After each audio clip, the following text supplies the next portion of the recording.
সকলোকে নমস্কাৰ আজি মই তোমালোকক দুখেৰে জনাও যে একো দুখেৰে নজনাও তোমালোকে ভিডিওটো স্কিপ কৰাৰ কাৰণে মই কথাখিনি ক'লো কাৰণ তোমালোকে এইটো পঢ়াৰ ভিডিওটো স্কিপ কৰিবাই কাৰণ তোমালোকক এতিয়া কমেডি ভিডিও চাব লাগে আৰু যেতিয়া তোমালোকৰ পৰীক্ষা হ'ব ৰিজাল্ট দিব আৰু ওচৰৰ লগৰ সকলে চাকৰি পাব আৰু তেতিয়া মা দেউতা বকনি শুনিবা সকলোৰে পৰা তুমি লাজ পাবা তেতিয়া তোমাৰ ভাল লাগিব ন তেতিয়া উত্তম চাওলে মনত পৰিব গতিকে সময় আছে এতিয়াও ভালদৰে পঢ়া আৰম্ভ কৰা আৰু আজি তোমালোকৰ বাবে এটা ইম্পৰ্টেন্ট কোৱেশ্চন লৈ আহিছো এই ইম্পৰ্টেন্ট কোৱেশ্চনটো ADREৰ আহিছে আৰু ADREৰ কোৱেশ্চনবিলাক বহুতে টান বুলি কয় কিন্তু মই 5 সেকেন্ড নালাগে সেই 5 সেকেন্ডত তোমালোকক কেনেদৰে কোৱেশ্চনটো সলভ কৰিম চাও আহা কোৱেশ্চনটো 5 সেকেন্ড মানে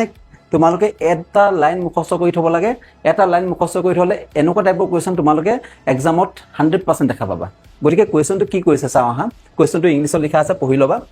আসামিজত কৈছো দুটা বৰ্গক্ষেত্ৰৰ কৰ্ণ অনুপাত 2:3 হিহঁতৰ ক্ষেত্ৰফলৰ অনুপাত হৈছে অৰ্থাৎ দুটা বৰ্গ আছে এটা ডাঙৰ বৰ্গ এটা ধৰিছো এটা সৰু বৰ্গ ইয়াৰ কৰ্ণ অনুপাত এডাল কৰ্ণ বা এডাল কৰ্ণ আৰু এডাল কৰ্ণ আৰু বৰ্গ কৰ্ণ হলে কি হয় সমান হয় গতিকে ইয়াৰ কৰ্ণ অনুপাত কিমান দি আছে 2:3 তেতিয়া হলে হিহঁতৰ ক্ষেত্ৰফলৰ অনুপাত কিমান মই একো ফৰ্মুলা নলগাও ফৰ্মুলা ইউজ একেবাৰে নকৰো গতিকে তোমালোকে কোনটো লাইন মনত ৰাখিব লাগে যে বৰ্গ বাহু হওক কৰ্ণ হওক বা পৰিসীমা অনুপাত যদি দিয়া থাকে তেতিয়া হলে ক্ষেত্ৰফলৰ অনুপাত পাবলৈ সেই অনুপাতটো বৰ্গ কৰিব লাগে অৰ্থাৎ কোৱেশ্চনটো যদি বাহু দিয়া থাকে কৰ্ণ যদি দিয়া থাকে পৰিসীমা অনুপাত যদি দিয়া থাকে তেতিয়া হলে ক্ষেত্ৰফলৰ অনুপাত যদি খুদে তোমাক তুমি একো কৰিব নালাগে একো ফৰ্মুলা ইউজ কৰিব নালাগে বহুতে ফৰ্মুলা ইউজ কৰি তোমালোকক লম্বাকে আনসাৰ কৰাব মই তেনেকুৱা একো নকৰো তোমালোকে খালি এই লাইনটো মুখস্থ কৰি থব লাগে তেতিয়া কি কৰিব লাগিব তাৰ অনুপাতটো কি কৰিব লাগে স্কয়াৰ কৰি দিব লাগে এটা 2:3 আছে ইয়াৰ অনুপাতকে ইয়াক স্কয়াৰ কৰি দিয়া 2 স্কয়াৰ ইফালে 3 স্কয়াৰ 2 স্কয়াৰ কিমান 4 3 স্কয়াৰ 9 অৰ্থাৎ আনসাৰটো 4:9 অপচন কোনটো শুদ্ধ অপচন সি গতিকে মই কৈছো কাৰণে টাইম লাগিছে 5 সেকেন্ড নালাগে 3-4 সেকেন্ডত তোমালোকে আনসাৰটো পাই যাবা গতিকে একো ফৰ্মুলা ইউজ কৰিব নালাগে গতিকে তোমালোকৰ কাৰণে এটা কোৱেশ্চন দিয়া থাকে যদি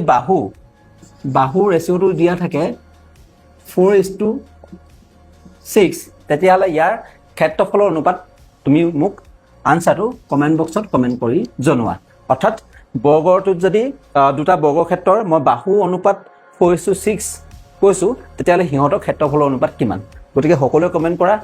আৰু আজি মই চাম কিমান জনে কমেন্ট কৰে বা কিমান জনে পৰীক্ষাৰ বাবে সাজু হৈছে গতিকে সকলোৱে কমেন্ট কৰা কাৰণ বাহু অনুপাত 4:6 দিয়া আছে তেতিয়া হলে হিহঁতৰ ক্ষেত্ৰফলৰ অনুপাত কিমান আৰু আজি কোৱেশ্চনটো যদি ভাল লাগিলে সকলোৱে লাইক কৰিবা কাৰণ লাইকটো বহুত কম কৰিছা আৰু ফলো কৰিবা আৰু সকলোকে শ্বেয়াৰ কৰি দিবা ধন্যবাদ